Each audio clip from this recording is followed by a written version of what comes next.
স্বাগত দীপ্ত সংবাদে, সঙ্গে আছি আমি মেহনাজ মুন্নি। মুক্তিযুদ্ধে বাঙালির বিজয়ের ৫৪তম বার্ষিকীতে দেশের শ্রেষ্ঠ সন্তানদের শ্রদ্ধা ভরে স্মরণ করেছে জাতি। ভোরে জাতীয় স্মৃতিসৌধে শ্রদ্ধা জানান রাষ্ট্রপতি ও প্রধান উপদেষ্টা। বাঙালির গর্বের এই দিন উদযাপনে সর্বস্তরের মানুষের সাথে ছিলেন বিদেশি বন্ধুরাও। শ্রদ্ধা নিবেদন শেষে অন্তর্বর্তী সরকারের উপদেষ্টারা জানান, ৭১-এ বিজয় আসলেও ২০২৪-এর গণঅভ্যুত্থানে স্বাধীনতা পূর্ণতা পেয়েছে। ৫৩ বছর আগের এমনই এক কুয়াশাচ্ছন্ন ভোর পাকিস্তানি হানাদার বাহিনীর বিরুদ্ধে দীর্ঘ ৯ মাসের সশস্ত্র যুদ্ধ সমাপ্তির বারতা দিয়েছিল। সূচিত হয় স্বাধীন সার্বভৌম বাংলাদেশের গৌরবময় অধ্যায় মহান বিজয় দিবসের। যে বীর শহীদদের প্রাণের বিনিময়ে অর্জিত স্বাধীনতা, জাতীয় স্মৃতিসৌধে তাঁদের প্রতি জানানো হয় বিনম্র শ্রদ্ধা। প্রথমেই শ্রদ্ধা জানান রাষ্ট্রপতি মোহাম্মদ শাহাবুদ্দিন। সকাল ৭টার পর অন্তর্বর্তী সরকারের প্রধান উপদেষ্টা ডক্টর মোহাম্মদ ইউনূসের ফুলেল শ্রদ্ধা ৩০ লাখ শহীদদের প্রতি।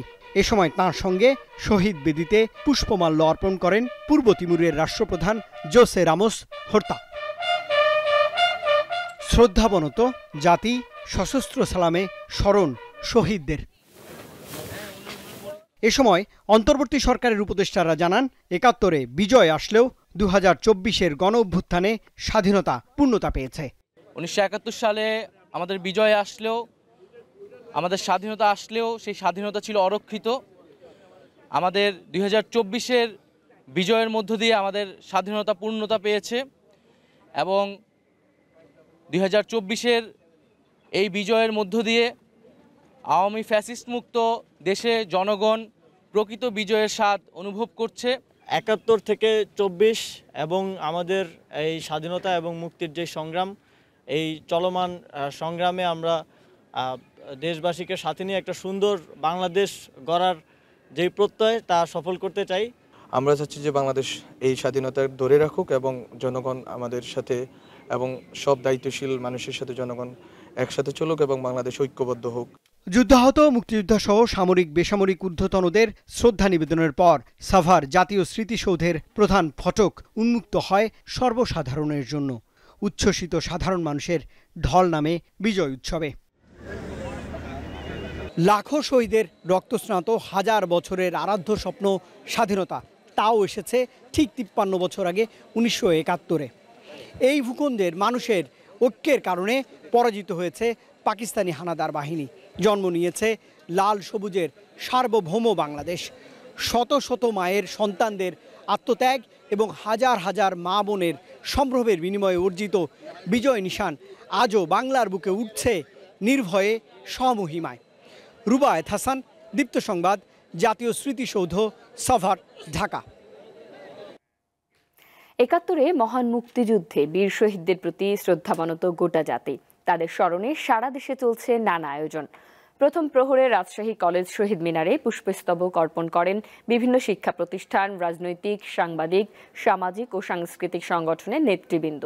ঝিনাইদহের সকালে স্বাধীনতা স্মৃতিসৌধে জেলা প্রশাসক, পুলিশ সুপার, মুক্তিযোদ্ধা সংসদ, জেলা প্রেস ক্লাব, সরকারি বিভিন্ন দপ্তর ও রাজনৈতিক সংগঠনগুলো পুষ্পমাল্য অর্পণ করে। নাটোর জেলা প্রশাসনের আয়োজনে শহীদদের স্মরণে মাদ্রাসা মোড় স্মৃতিস্তম্ভে শ্রদ্ধা জানান সর্বস্তরের মানুষ।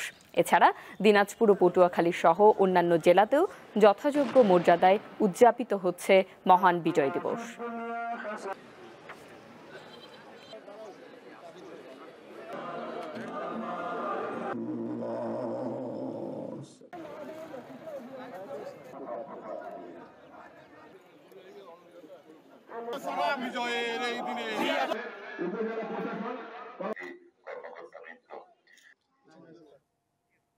রাজধানীর শেরেবাংলা ক্রিকেট স্টেডিয়ামের গ্যালারিতেই কেবল টিকে আছে শহীদ জুয়েল আর শহীদ মোস্তাকের নাম।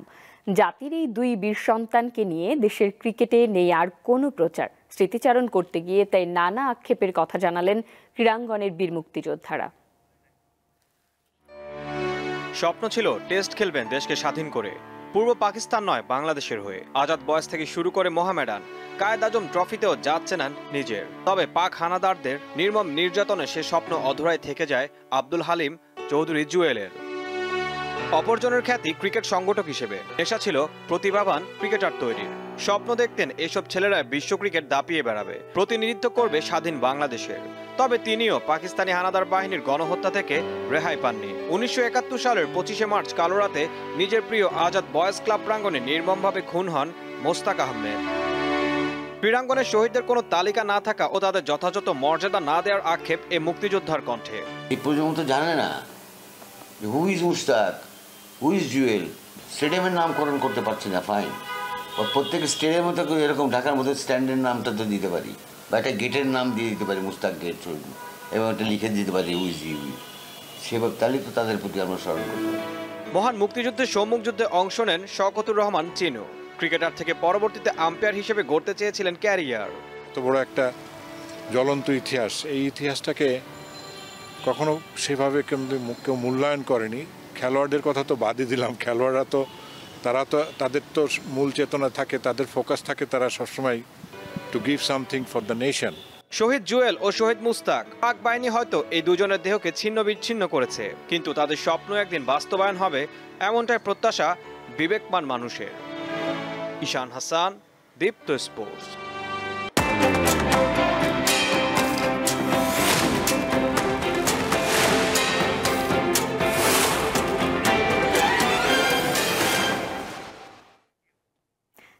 দর্শক, এবারে জানাবো এক নজরে দৈনিক পত্রিকার শিরোনামগুলো।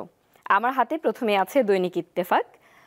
ঠোঁট সেলাই, বৈদ্যুতিক শক, সিমেন্টের ব্যাগ বেঁধে নদীতে নিক্ষেপ, গুম কমিশনের প্রতিবেদনে নির্যাতনের বীভৎস চিত্র, এমন একটি প্রতিবেদন তাদের প্রধান শিরোনাম। এরপরেই রয়েছে গৌরবের বিজয় দিবস আজ, মহান বিজয় দিবস নিয়ে তাদের একটি লেখা রয়েছে। এরপরে রয়েছে দৈনিক প্রথম আলো, তাদের প্রধান শিরোনামে জায়গা পেয়েছে মুক্তিযোদ্ধার সংজ্ঞায় পরিবর্তন আসছে, তালিকা যাচাই হচ্ছে। মুক্তিযোদ্ধাদের মধ্যে অনেকেই চান রণাঙ্গনে যারা বন্দুক নিয়ে সশস্ত্র লড়াই করেছেন তারা মুক্তিযোদ্ধা হিসেবে খ্যাত হবেন। অন্য যারা সহযোগিতা করেছেন, বিভিন্ন ভূমিকা পালন করেছেন, নানাভাবে অবদান রেখেছেন, তারা আলাদাভাবে চিহ্নিত হবেন, সম্মানিত হবেন, এমন একটি বক্তব্য দিয়েছেন উপদেষ্টা মুক্তিযুদ্ধ বিষয়ক মন্ত্রণালয় বীর প্রতীক ফারুকী আজম। রয়েছে মুক্তিযুদ্ধ সর্বোচ্চ গৌরবের 24 তার ধারাবাহিকতা, এটিও তাদের শিরোনামে জায়গা পেয়েছে। এরপরে রয়েছে দৈনিক যুগান্তর, তাদের প্রধান শিরোনামে জায়গা পেয়েছে 50,000 কোটি টাকা বেক্সিমকোর দায় বিভিন্ন ব্যাংক ও আর্থিক প্রতিষ্ঠানে, আদালতে শুনানি বাংলাদেশ ব্যাংকের আইনজীবী, এমন একটি রয়েছে। এরপরে রয়েছে দৈনিক সমকাল, তাদের প্রধান শিরোনামে জায়গা পেয়েছে বঞ্চিত 764 কর্মকর্তা পদের সঙ্গে পাবেন আর্থিক সুবিধা, জনপ্রশাসনের পদোন্নতি, এমন একটি বিষয় রয়েছে তাদের শিরোনামে। এছাড়া গুম তদন্ত প্রতিবেদনটিও তারা রেখেছে। এরপরে রয়েছে দৈনিক কালের কণ্ঠ, তাদের প্রধান শিরোনাম বদলে যাচ্ছে মুক্তিযোদ্ধার সংজ্ঞা এবং মহান বিজয় দিবস, সেটি নিয়েও তারা একটি প্রতিবেদন করেছে। এরপরে রয়েছে আজকের পত্রিকা, তাদের প্রধান শিরোনাম অভ্যুত্থানের দেশে এলো বিজয়ের দিন, মহান বিজয় দিবস নিয়ে একটি প্রতিবেদন রয়েছে। গুম কমিশনের যে প্রতিবেদন সেটি, গুমের পর মাথায় খুলি, লাশ বুড়িগঙ্গা ও শীতলক্ষায়, এটিও একটি তাদের প্রতিবেদন কমিশনের। এরপরে আমার হাতে রয়েছে দৈনিক বণিক বার্তা, ঋণগ্রস্ত ও রুগ্ন টিসিবি দিয়ে বাজার স্থিতিশীল রাখা সম্ভব কি? টিসিবির 3 অর্থ বছরে বিভিন্ন আর্থিক নির্দেশকের তুলনামূলক চিত্র তুলে একটি প্রতিবেদন তারা রেখেছে। দর্শক, এই ছিল আমাদের দৈনিক পত্রিকার শিরোনাম। আমাদের পরবর্তী সংবাদ দেখার আমন্ত্রণ রইল দুপুর 2টায়। এছাড়া তথ্য ও বিনোদনমূলক আরও খবর পেতে যুক্ত থাকুন দীপ্ত ডিজিটাল প্ল্যাটফর্মগুলোতে।